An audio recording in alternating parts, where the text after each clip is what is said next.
All right, everyone, I have Chris Cirak on here, and I'm really excited to talk to him.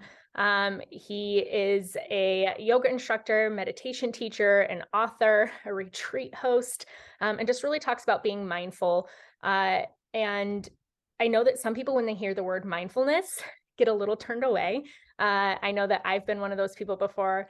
I'm like, what does that even mean? Does that mean I just need to sit there in silence a bunch of times a day? And things like that. But he's going to just really talk to us about having transformative insights and following simple step-to-step approaches to reacting less and thriving more, which I think everybody in this season of motherhood, trying to conceive anything like that, can really work on reacting less and thriving more. So thank you so much, Chris, for coming on the podcast. Thanks, Elizabeth. I love it. Seasonhood should be a new name. It should be, right? But I was telling Chris, so his last name's Cirak.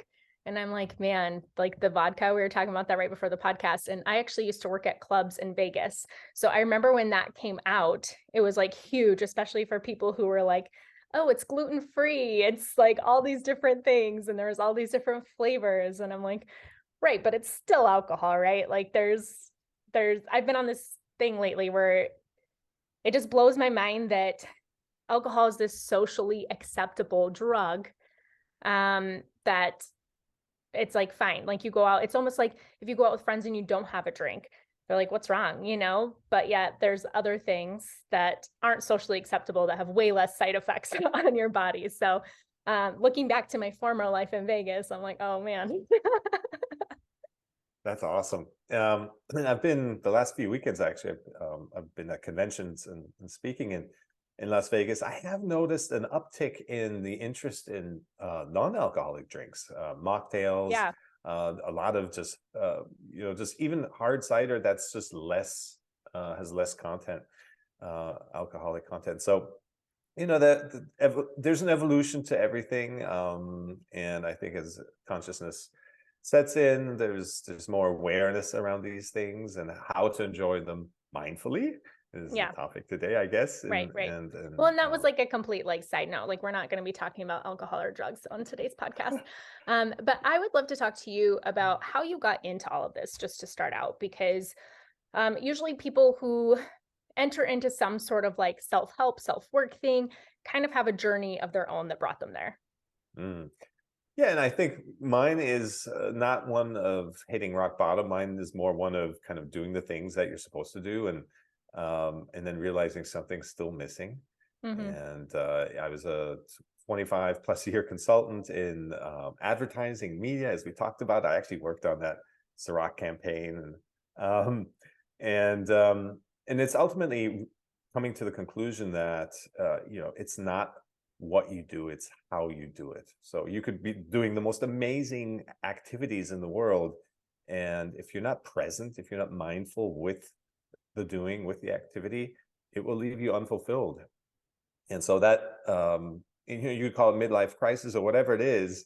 I think maybe the one difference with me was that I didn't numb out and go back to work the next day. I took some time to isolate and just really think about things and journal and look within, and ultimately that is what mindfulness is. It's just being really present, being connected to what you're doing at any moment. So it's not about selling everything you have and moving to a deserted island or sitting in silence and lotus pose and every morning and evening. Those things can be part of it, but the heart of mindfulness is really being fully aware of your activity, of whatever it is at the moment. Be folding clothes, changing diapers, just driving to the store for groceries. In fact, some of the earliest experiences with mindfulness and presence I had was while driving. I was commuting to work and back in Los Angeles, where you spend a lot of time in traffic. And so that's ultimately what then led me to writing a book about mindfulness, and in the simplest, most, not even using the word mindful, just because the words shouldn't get in the way of the wisdom. It's been around for thousands and thousands of years. I was just reading a quote from Emperor Aurelius, I think, one Roman emperor, saying that our happiness depends on the quality of our thoughts. And so that's been around for thousands of years. And really that's what mindfulness is being aware of your thoughts, being able to observe your thoughts and not just, believe every thought that comes along and then let it pull you in and down a rabbit hole. One thought leads to the next. And there's upwards of, some people say 80% of the day that we spend Mm. lost in thought. So we're not really present with what we're doing. And talking about parenthood and the importance of being a great listener and being an observer and being a presence and holding space for this blossoming new life. And I can't think of a more important application of mindfulness. Right, right. I have to be honest, a lot of times selling everything and moving to an island sounds really, really good. My husband and I like talk about that a lot, like how it'd be cool just to like sell everything and move our family somewhere overseas and just experience a season of life there. Um, but I think a huge part of that appeal is because you feel like if I change my outward environment, then I can change my inward environment. If I get rid of all the distractions, all the things that are pulling me from the mom I want to be, the wife I want to be, then I'll be better at those things. But I feel like you hit the nail on the head. It's like that inwardness and like really being present of all of that, because even if we moved, I'm still gonna have my phone, I'm still gonna have Instagram, I'm still gonna have distractions, I'm still gonna, like, would that really, really change? It just because I'm in a new environment, am I actually gonna be more present with my family? Am I actually going to finally read those books I want to read and do the things that I want to do? I don't know. I feel like it's really important to try to work on those things where you're at. And I think that that's really the challenge that we have. And when you said like we spend 80% of the day lost in thought, I feel like a lot of people spend 80% of the day numbed out, like on their phones. Like, I don't even know if we're really thinking or conscious. Like, we're just kind of in the zone and Mm. not really even in our thoughts, which we might be, but it's like, if everyone shared their screen time daily on their phone and how they're spending it, like, what would that look like? Mm. And maybe I'm Yeah, just speaking for myself because I spend way too much time on my phone. So that's like my thing right now where I'm just really trying to be mindful of like, okay, I'm only checking Instagram these times. I'm only working on podcast stuff during these times. Because how productive or how much am I actually consuming when I have a kid trying to crawl on my lap, when I'm trying to do these other things? Like, I'm not very good at getting work done during those situations. So why do I do it? Yeah. Well, that's a great point. Ultimately, I think maybe the quality of our thoughts is a good way to Yeah. articulate that. And so the quality of our thoughts when we're just kind of distracting ourselves ultimately is from being present is not a high quality thought. And sometimes even our own mind, we get lost in thought to such a ridiculous point that we snap out of it and we're, oh my gosh, what rabbit hole did I just go down? And even our mind will come out of it, snap us out of it because it's just so ridiculous sometimes our train of thought. Um, the I did that. I did sell my stuff and move to an island, Bali specifically. And I can tell you, you take yourself with you wherever you go. Yeah. So I didn't go there to escape myself, but I did learn as part of the moving experience that you take yourself with you. And maybe there's some slight changes in lifestyle that maybe can free up your time to read a book. Maybe some more reminders of nature and being Hmm. around community as opposed to some of the more kind of rat race centered lifestyles in the West. But yeah, ultimately you still have to contend with your thoughts ultimately. And so the best way, the only way I see to really become master of your thoughts as opposed to having them own you is to practice awareness. And that is something that, yes, you can kind of sit, just like going to the gym, you can spend an hour committed to, sitting or even walking meditation. But ultimately there's lots and lots of little opportunities throughout the day where we can spend, it doesn't take much, 30 seconds. I spend every morning doing a 4-7-8 breathing technique. Dr. Andrew Wild pioneered that. And that'll take you about a minute And it doesn't have to be a big thing, just connecting with your breath, noticing the detail of your breath, noticing the detail of your senses, all your sensations on your body, pulls you into the present moment. And so to do that throughout the day, especially when you're surrounded by sounds and smells and lots of activity, it's the resistance to that sound, smells, and that activity that makes it that much more difficult and challenging, as opposed to seeing it as a tool. It sounds hard at first, but really our sensations are a tool to pull us in closer. So even if you try to sit in meditation every morning, you're going to recognize and realize quickly that there's sounds everywhere, there's distractions everywhere, there's things that aren't the way you want them to be anywhere. It could just be, garbage truck coming to pick up your trash. So rather than be in resistance to all that's happening, it's already happened, so there's no sense in being resistance, even if you just rationally think about it.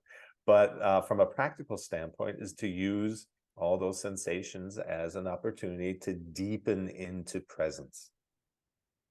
Yeah. Yeah.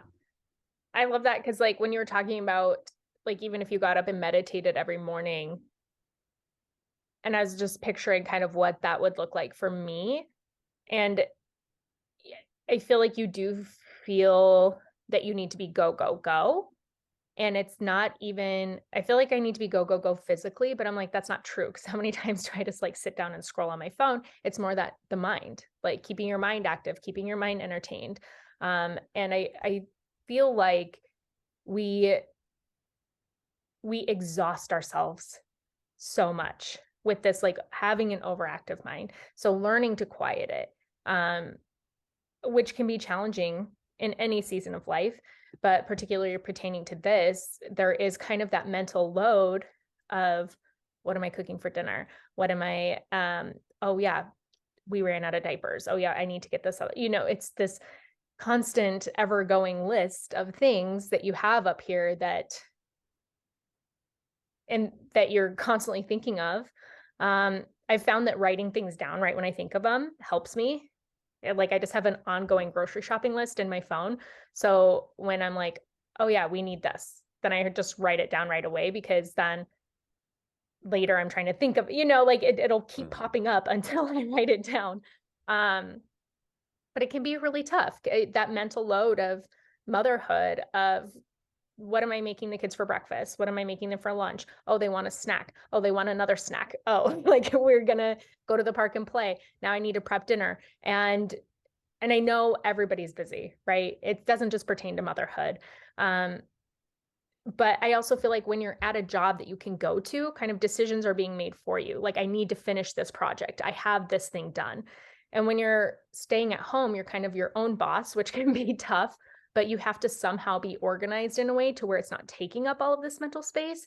And that's not my strong suit. So it can be like, at the end of the day, you've made so many decisions. Like, even what am I putting on the kid? Like, what are they going to wear today? We're making all of those decisions. What are we going to do? It's a nice day. We need to get outside. Again, like just all the meal prepping, the snacks, every time we leave the house now, like I can't believe the amount of crap that I have to take with me everywhere I go. It's like a diaper bag, a snack bag, everybody's water bottle, like so much stuff.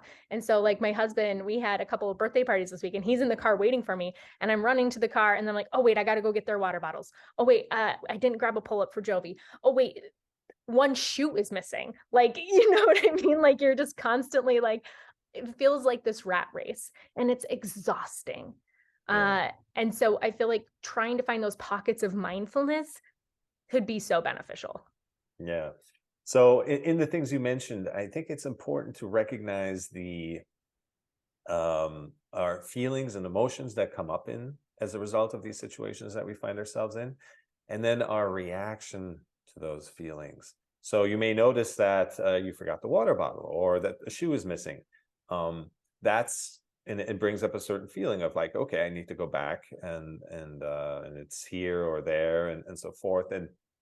But then this was a turning point for myself and my own evolution, is to recognize that the frustration with the situation Mhm. is a much bigger part, and it's the energy suck you're talking about.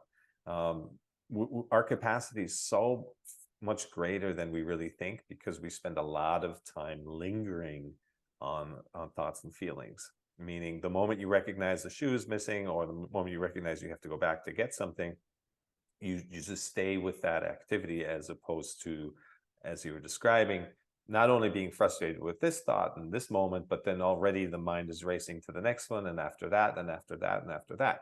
It's okay to plan. It's okay to know what you need to do next. But as you're doing whatever you're doing with each point on your to-do list, stick with that, be with that, right? Mhm. And that takes a little training to just stay there, to be present.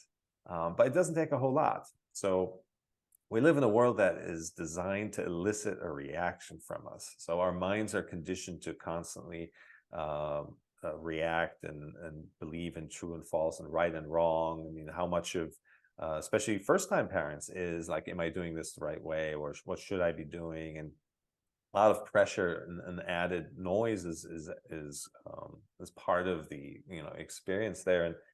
And some of that is just natural, but a lot of it also, once you've kind of gone through the routines of packing the car to go to a birthday party, you kind of have that down.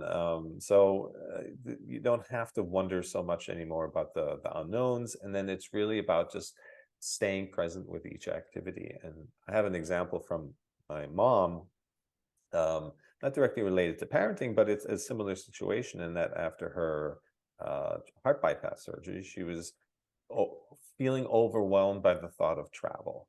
And it was just too much to think. She lived in Europe, and I was in California. It was too much for her to think to get on the plane and take on this big trip, surrounded by all these people, and just the stress. And once we broke it down for her into, okay, now you're folding your clothes, and now you're putting those clothes in your suitcase. And now the suitcase, ask somebody to take the suitcase to the steps.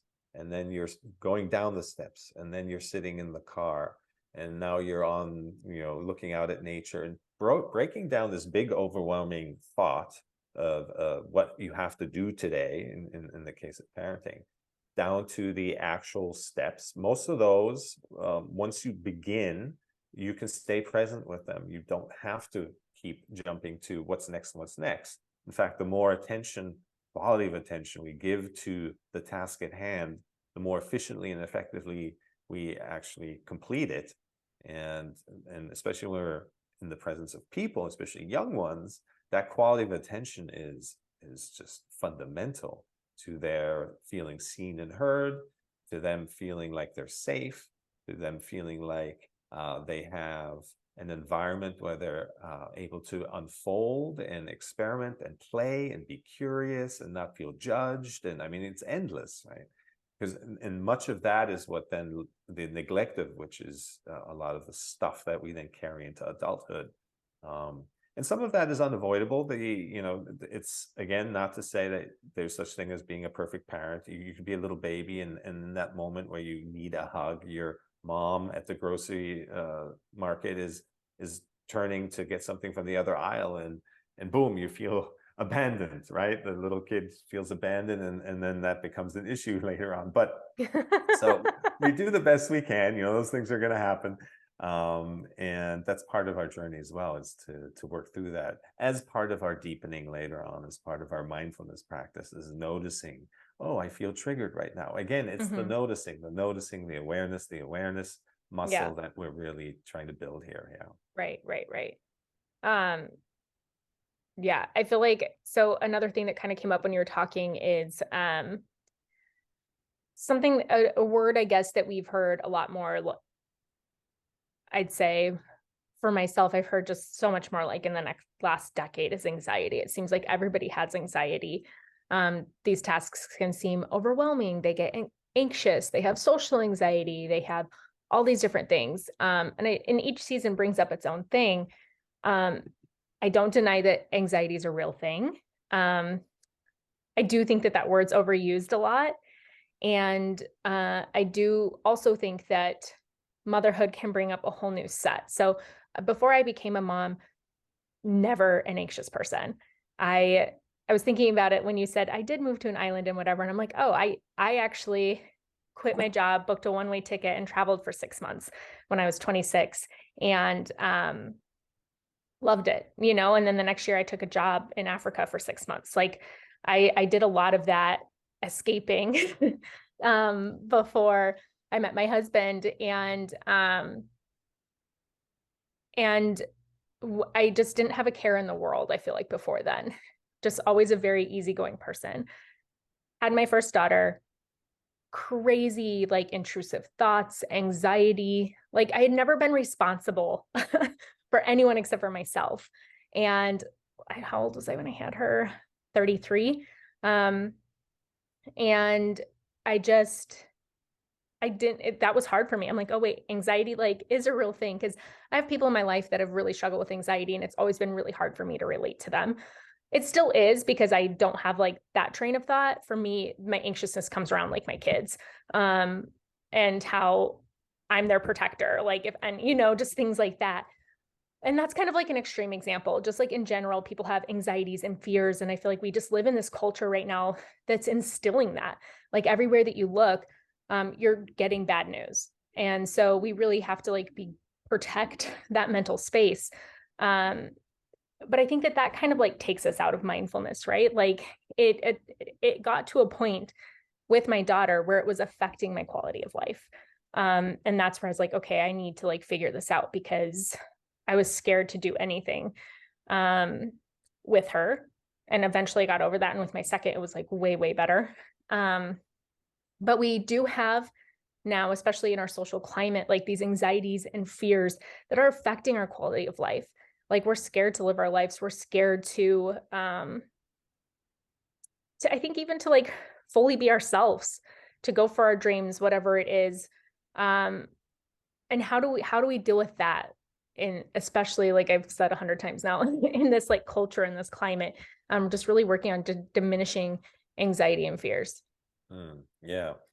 And I can definitely relate to that. I mean, I've had, you know, driven myself, even just, you know, work, taking on too many projects, but even just putting pressure on myself in terms of the things you want to accomplish at a certain age. And yeah, we're all conditioned to always be comparing ourselves and the images out there and the pressure that's coming.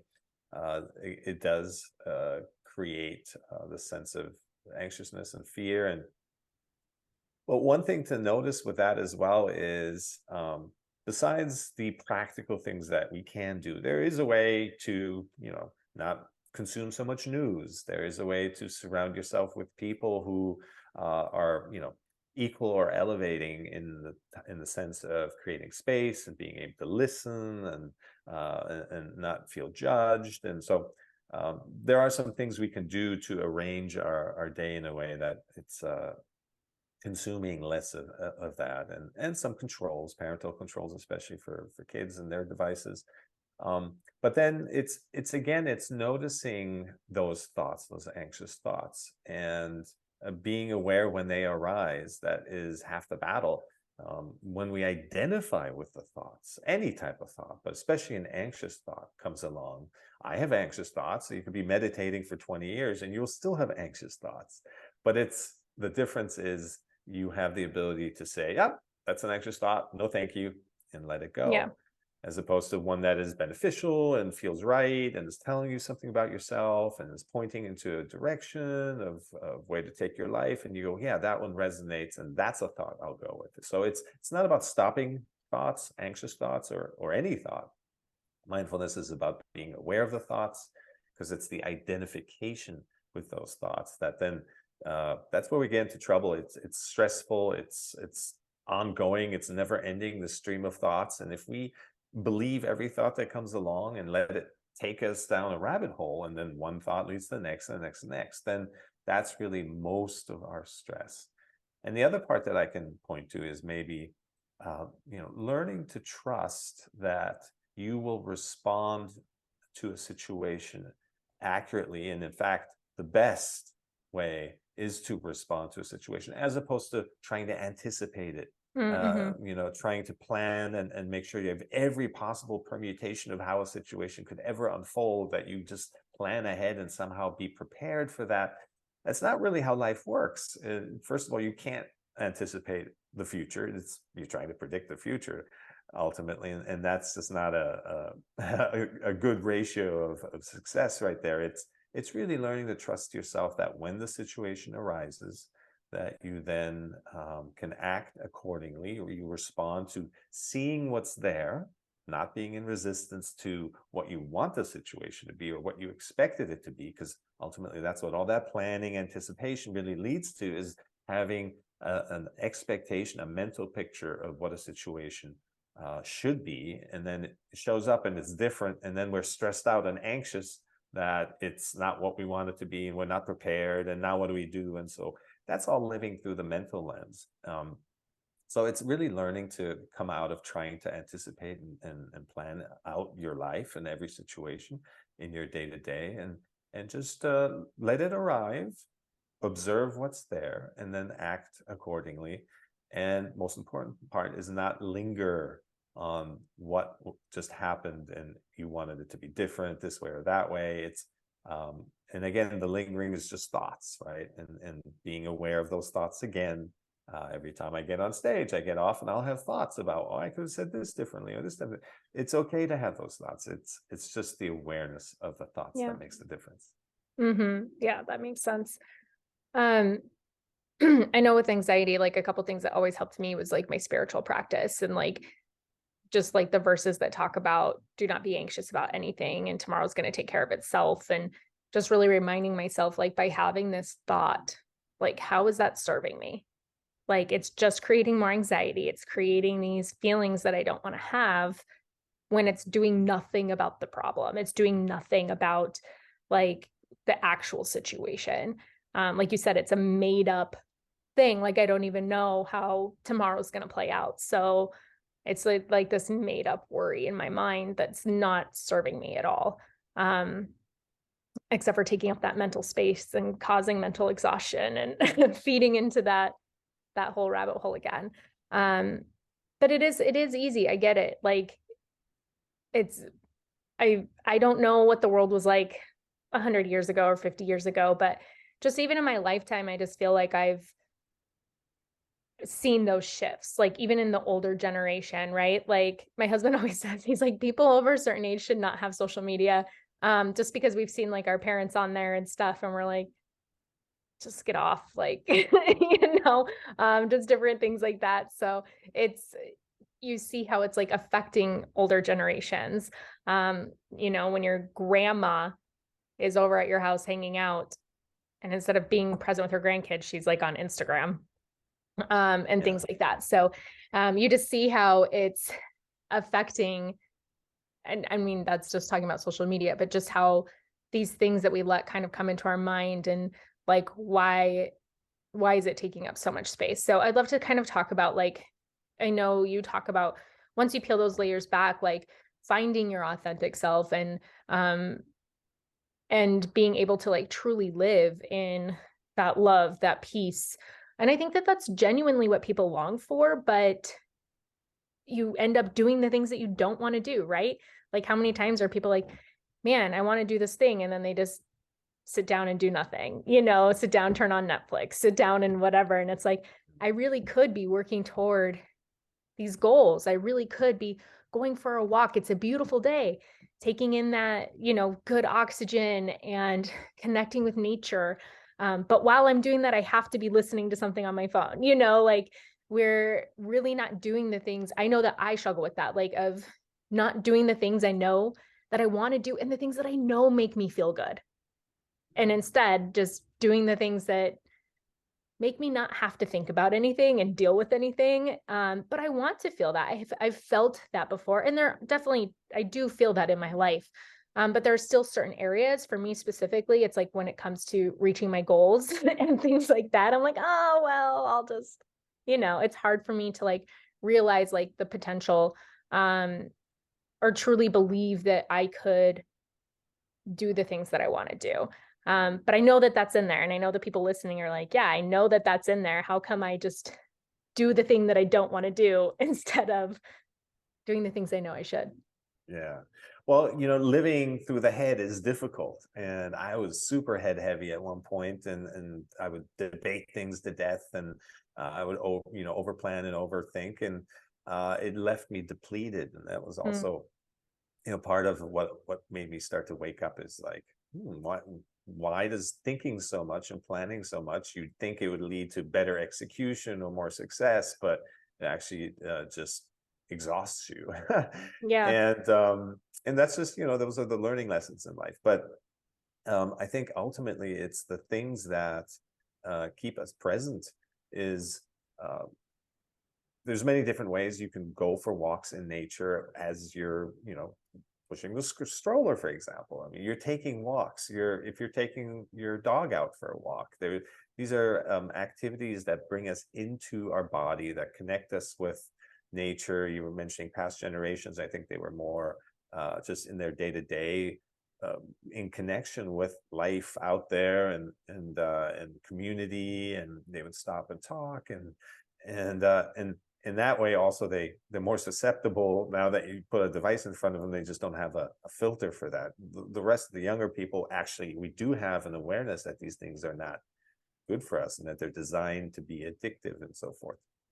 So that's already good to have that awareness. And but ultimately, again, it's not seeing mindfulness and meditation as a separate activity, and then you sit in lotus pose in the morning, and then there's the rest of your day. But rather, it's a state of being, and of being present, of being mindful with what you're doing, that you bring into your day and bring into the activities, so that if you're waiting at the elevator, you have a few seconds there. If you're in line at the coffee shop, again, instead of reaching for your device, this is an opportunity of a few moments of stillness, of presence, to look around, to be curious, to feel, what's happening in my body right now. And especially if you yeah, as a female audience, you have, I think, an advantage there for presence that guys don't have as much, as because you're just much more connected to your bodies and what's going on there. And so these are all, your sensations are your connecting fabric, your built-in mechanism to really stay present, is to just to feel what you're feeling without judging it, without wanting it to be different, again, without clinging to the pleasant sensations or resisting the unpleasant ones, just to truly allow yourself to feel your feelings. And that takes a lot of the reactivity, ultimately that's what all that is, out of the picture, and that's what frees up a lot of energy. Doesn't lead to much exhaustion. It's still, being a new parent, and or having a new job, or it's stressful, of course, but we add most of that stress on top of the actual physical stress, and with our emotional reactions. And to come out of that and just to stay with each task, because really that's the only thing that's real, is what you're Mm-hmm. doing right now.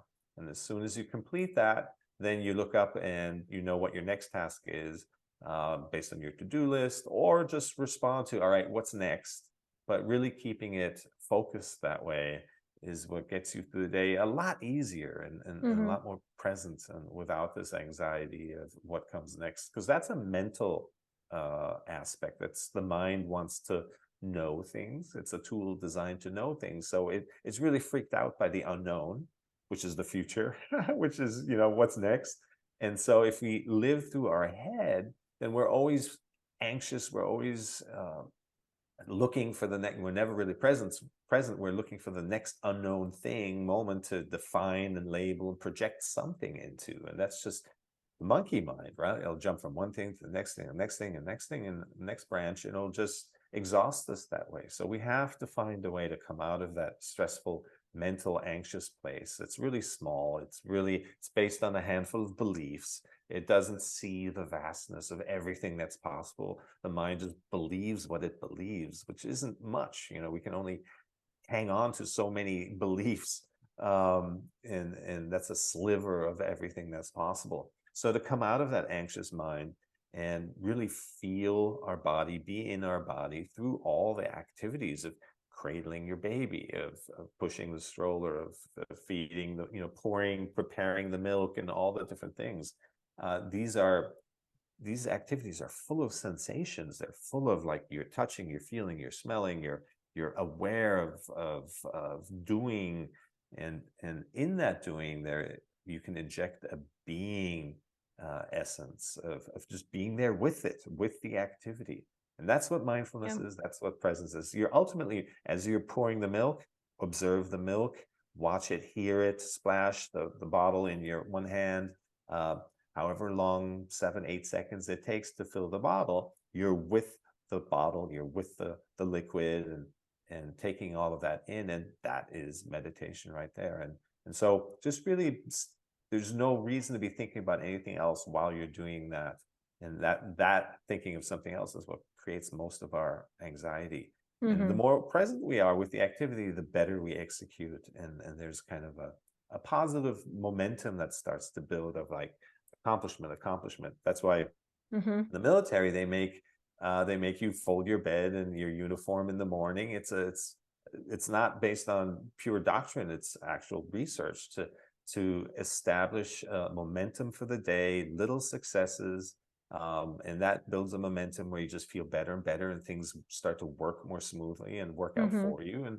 And again, so we're instead of just running after the anxious thoughts and trying to control and steer life, we're building on little successes at a time. There's lots of material written on, and science written on, the 1% improvement that over time leads to your greatest successes and achievements. Yeah. I love what you said, like, the thing that we're doing right now is the only thing that's real. And that's so true. And I think that needs to sink in, because people are like, well, what about my to-do list for the day? What about when it's like, this task hasn't even happened yet? Like, anything that's in the future isn't real yet. And so really being present, it just, like, makes so much sense. It's like, this is the only real thing. Anything else, you're living in fantasy land in your head.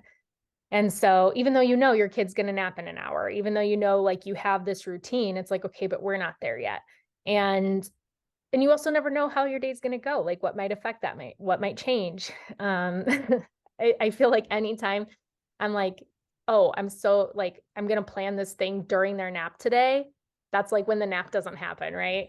But I feel like really soaking that in, that the thing that I'm doing right now is the only thing that's real. And another thing that was kind of coming up for me when you were talking about that was how we need to be the examples of this, because society is changing a lot. Like, there's a lot of research also showing the younger generations are so used to instant gratification with everything, especially because of devices. So anytime they want to, you can watch any movie you want at any time of the day. You can, just constantly, anything that you want to know, you just Google, and just kind of this, like, instant gratification is kind of changing that. So I feel like we have to be the examples of what that's like for our kids. I don't want them to see me. My husband always says, monkey see, monkey do, right? So if you're always staring down at your phone, no wonder your kids just want to, like, watch movies all day and do whatever. You have to be an example for them of how to be mindful and present. And that's where life happens. Life doesn't happen in the future. It doesn't happen on a device. It's happening right now. And I know that there's also some research that shows that that parents don't even spend, I think it's like around 30 minutes of face-to-face time a day with their kids. And that goes for stay-at-home parents too, that they're not, like, being present and face-to-face, because we're cooking, we're doing this, we're all over, we're like, yeah, whatever, like, all day long. And how if you spend 35 minutes a day face-to-face, no other distractions, being present with your kids, how that can make such a difference, even in bedtime. Like, we saw a difference in our kids, like, more easily going to bed because they're not begging for, like, that last minute attention. We still, like, sleep, like, lay with my daughter till she falls asleep every night. She's, like, such a snuggler, but she's not fighting us, like, on bedtime like she was before, when it was just go, go, go, go, go. Okay, now it's time to get in bed. It's like, hey, at a certain time of day, we're putting things down. We're spending time together as a family. We're one-on-one. Like, you fully have my undivided attention. And just, like, the impact that has is on the future generations, I feel like is so important to stress here too. And something I'm reminding myself of, like, my kids are watching what I'm doing, and that's huge. Yeah. I have a friend who's a child psychologist. He's working with a 3-year-old, I think, who has a limp. And it's because his mom was a professional athlete with an injury, and now the child mimics the limp. There's no physiological reason Yeah. for it. It's just so. And even if we think back and remember our own childhoods, it's not what our parents said to us so much. It's what we observed in them, Right. how they managed certain situations, how they communicated with each other. It's much more than anything they ever told us what to do and what not to do, is our observation of them. And that's what we really soak up. So working on ourselves and being, present with our activities, Yeah. not being stressed out about them, is probably one of the best things in terms of a role model that we can do for our kids. Yeah. You mentioned something earlier about trying to change yourself from the outside in, and that's really the hard way to do that. Trying to move to an island, try to rearrange your, move to a new city or change jobs or new relationship, or maybe, finding a better babysitter, all these things, it can have a little bit of an impact, but ultimately it's a hard road to travel to try to change how you feel on the inside by Mm-hmm. rearranging your outer life. And it really does all start from within. The more at peace we are within ourselves, the more peace we experience around us, and the people around us experience our peace in a different way. I know my family life changed when I started working on myself. It was good, but it wasn't great. And it became great because, not because I was telling anybody to be different, to be somebody they're not, but through acceptance and non-resistance. And that really started within myself, of acceptance and non-resistance to me. And then that quality that you nurture within it starts to spread. And that's probably the best thing you can do as a parent, as a person, as a human, as a partner, as a neighbor, as a friend, as a coworker, and as a boss, is to really be at peace with yourself, see things as they are, stay out of reactivity, being responding to what is, to what Mm-hmm. really is. And that's where life happens, like you said. Mm-hmm. It's also like so important to take into relationships, like you're saying, like your kids, it's not like what you told them, it's how you kind of treat each other, it's what you do. And it's funny because my husband and I are both very, very affectionate people. And my daughter now, she'll she'll like tell her no. She's like, Mom and Dad kiss like this, and like move her head around. And we're like, are we like too affectionate in front of our kids? Like, she'll tell my husband, she'll be like, Papa, dip mama. He'll want her to like dip me and kiss me, and like, so we'll like do it for her, and then she wants him to do it to her, and it's just so funny. But they are always watching. And I think taking it into that relationship part of the aspect is also where it's really, really hard. Like in your intimate relationships, it's hard not to be reactive, not to take things personally. Like I love the 4 agreements. And that's something like my husband and I have like really, really strived to go through, like not taking things personally. Like I have my own triggers, and there's been times where I've had to tell him, like, I'm not mad at you. Like somehow this thing's just a trigger for me, and I'm angry, and I need to figure out like where it's coming from, because it's not you or what you said. It's the thing that came up for me, because when you say that, I feel like that my worth, is affected. And that's like on me, it's not on him. But in those intimate relationships, it's really hard to recognize sometimes. Like you're that person, we're supposed to, I mean, the people that you love the most, sometimes you treat the worst. And we shouldn't, right? Like we shouldn't do that. I mean, these are the most valuable people in our lives.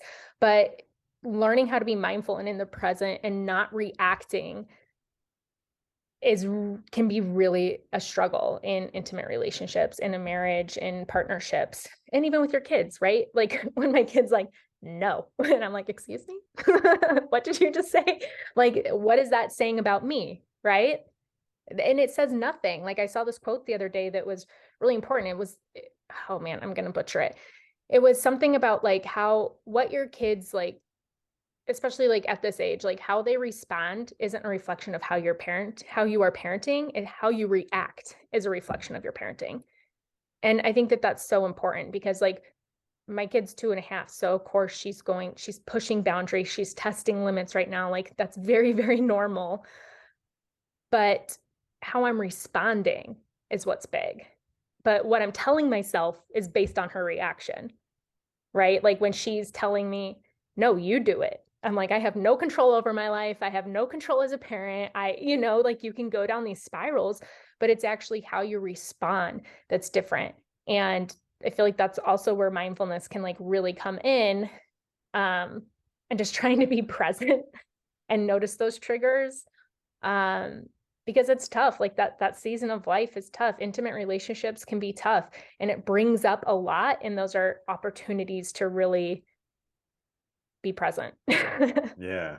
So you mentioned all the big words in there, right? The awareness of feeling triggered, just recognizing that it's not about the other person, that, life, things don't happen to us, they happen because of us initially. And then with some deepening, you realize they're happening for us because Yeah.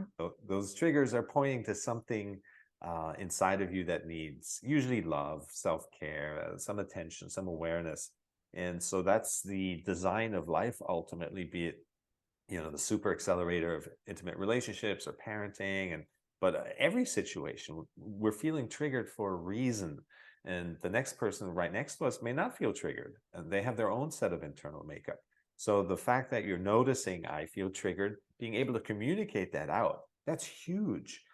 That's huge. So if we can get to that place already, then we're not accusing. Reactivity is divisive energy. It's muddy energy. You don't make clear decisions when you're in reactivity. I do entire workshops on this, and retreats of how to come out of it. And ultimately, what feeling triggered is that you're noticing that somewhere in your body, and being able to uh, notice, I'm feeling triggered here in my chest or my stomach area, or my heart is pounding, or the neck on the back of my neck is standing up, or my head is pounding, whatever it is, just to be connected, and notice where you're feeling triggered in your body. That noticing already breaks the loop of reactivity. It takes you Mm-hmm. out of blind reaction and actually infuses the whole situation with awareness, with mindfulness.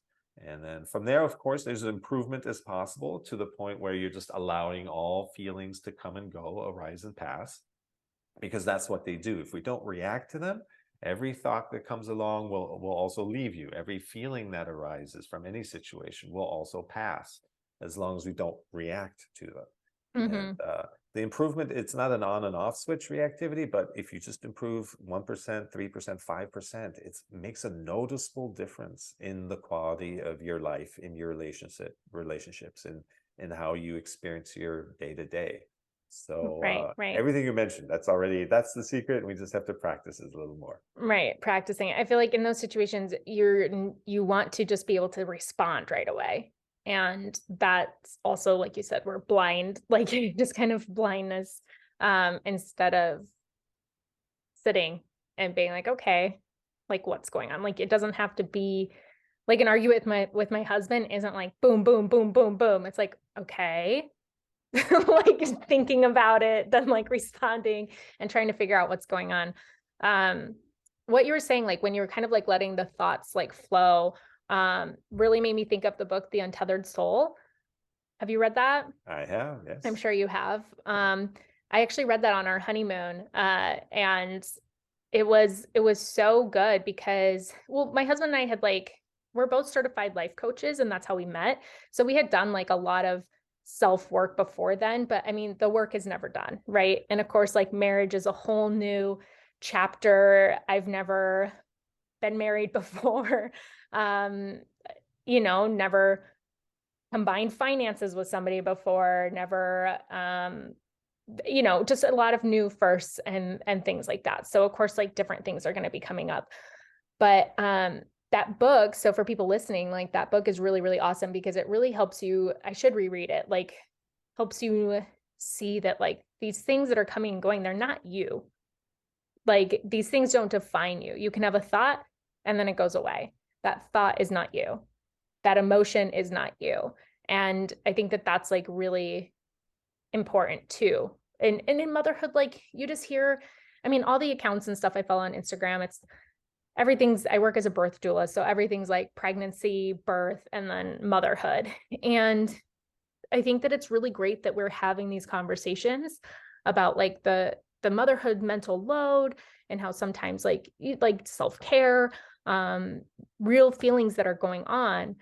But I also think a huge part of the conversation that's missing is kind of that being present, and like you don't always need a break from your kids. I know I'm probably going to get like hate for saying that, but everything is like you just need a break. You need this, you need that. And I guess I've always felt opposite. Like I don't want to break from my kids. Like I'm actually going to be leaving them for 2 days for the first time, and I'm freaking out. Like I low key don't want to go, but it's a really good opportunity that I feel I should go. And I like, even my husband and I were like, should we like do a night downtown? We live outside Chicago, just like alone. And we're both just like, I don't know, like we miss our kids. Like but I don't feel like I need a break from them. This is the season of life that I'm in, is being their mom. And I feel like that's like my most important role. But I think that mindfulness concept is like the thing that's missing, of like the mental load can be heavy, yes, but like just taking on one thing at a time and giving yourself a ton of grace. Like not everything's going to get done every single day, and that's okay. Like, did you love your kids? Were you present with your kids? And I think that that's like the really important piece. And I'm not saying some people don't need it. Everybody has different needs. Like there's people that are better moms when they take a break from their kids. For me, I don't think that that's it. But I think what will change for me after having this conversation is just that reminder of they're always watching. So put my device down, and just be present. Like listen to, if I'm doing the dishes or making lunch, listen to their sounds in the background. Like I don't need my own, I don't always have to have a podcast going or like a Netflix show going or something going. Like I can just listen to them laughing and fighting in the background. And there's something beautiful about that. And I think that that's like really important to be present in those moments. And that eases that mental load. Yeah, everything is beautiful in the present moment, and everything is simple. There's Right. just not enough space to be anxious about something, because those anxious things are thoughts about the future or guilt about the past. And but being present, none of that really exists, and you're just with what's happening right now. And ultimately, that's being alive, being the awareness, as you were talking about the Michael Singer book, is if we can be aware of our thoughts, then obviously we're not our thoughts. If we can be aware of our feelings, then obviously we're not our feelings either. So we're the awareness behind all of that, the presence. And that is what we tap into when we are present with whatever we're doing. And it's a beautiful, that is our natural state. That's a simple state. It's uncomplicated. Of course, we still have to execute, but we're now executing easily and clearly with no distraction, with no lingering on what's already past, but being really fully present with what's happening right now. And everyone benefits from it. You become a calmer, clearer person. Your decisions get better, and your life takes on a positive momentum. Others in your environment obviously are affected by that in a positive way. So it makes us better people, better parents, better friends and neighbors and siblings and partners. So it is all about being present. It is our natural state, is to feel our feelings fully without lingering positively or negatively. It is our natural state to allow feelings to arise and pass, our thoughts arise and pass.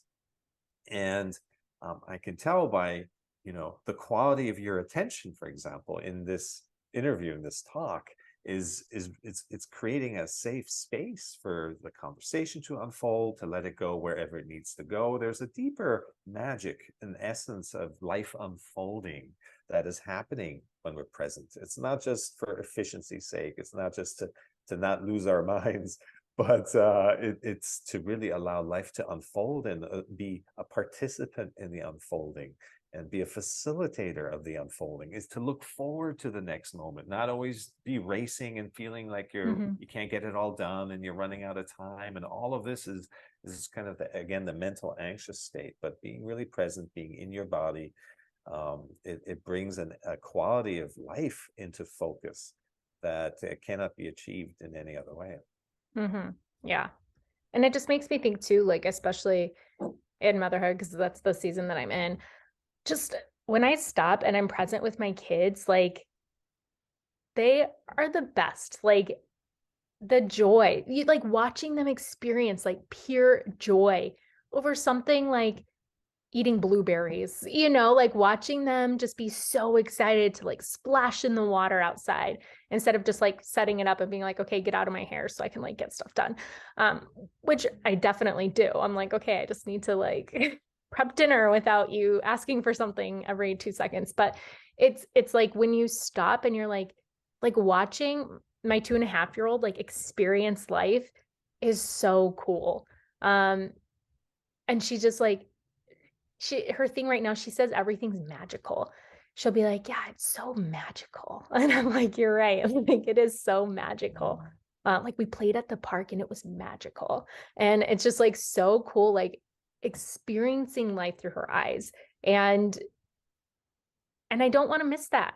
Like when you talk about it, it's like, man, like I am way too distracted. And it's definitely something like I need to work on because we re-experience that joy through them. Like we get to like re-experience the magic, through our kids.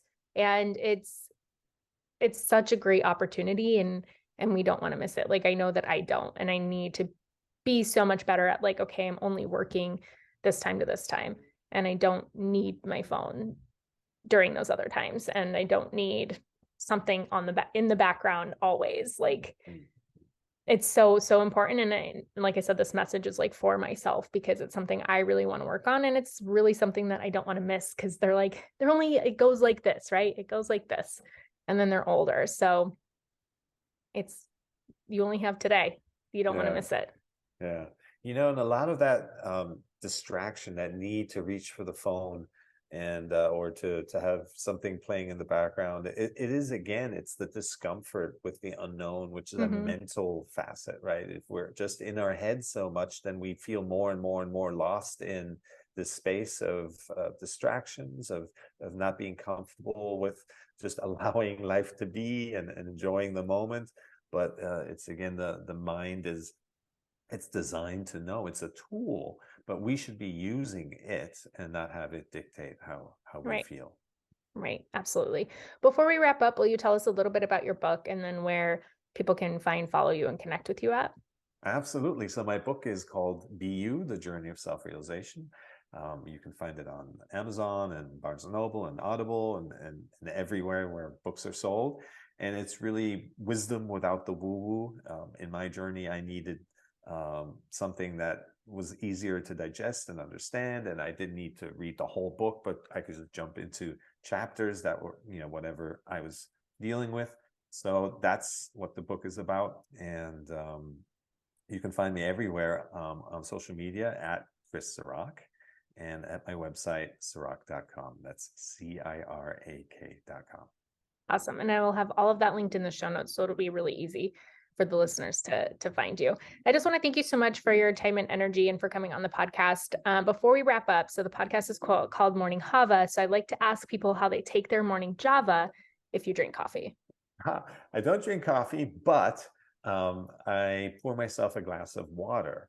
And so when I go to the refrigerator, the dispenser, and I put my glass there, it's the first thing I do every morning where, for whatever 7 or 8 seconds, I focus on the water splashing into the glass and the temperature of what I'm holding and all of that. And that's my first moment of meditation in the morning. So it's a simple way to integrate mindfulness. Nice. Awesome. Thank you again so much for coming on. Oh, thanks, Elizabeth. It was a great pleasure.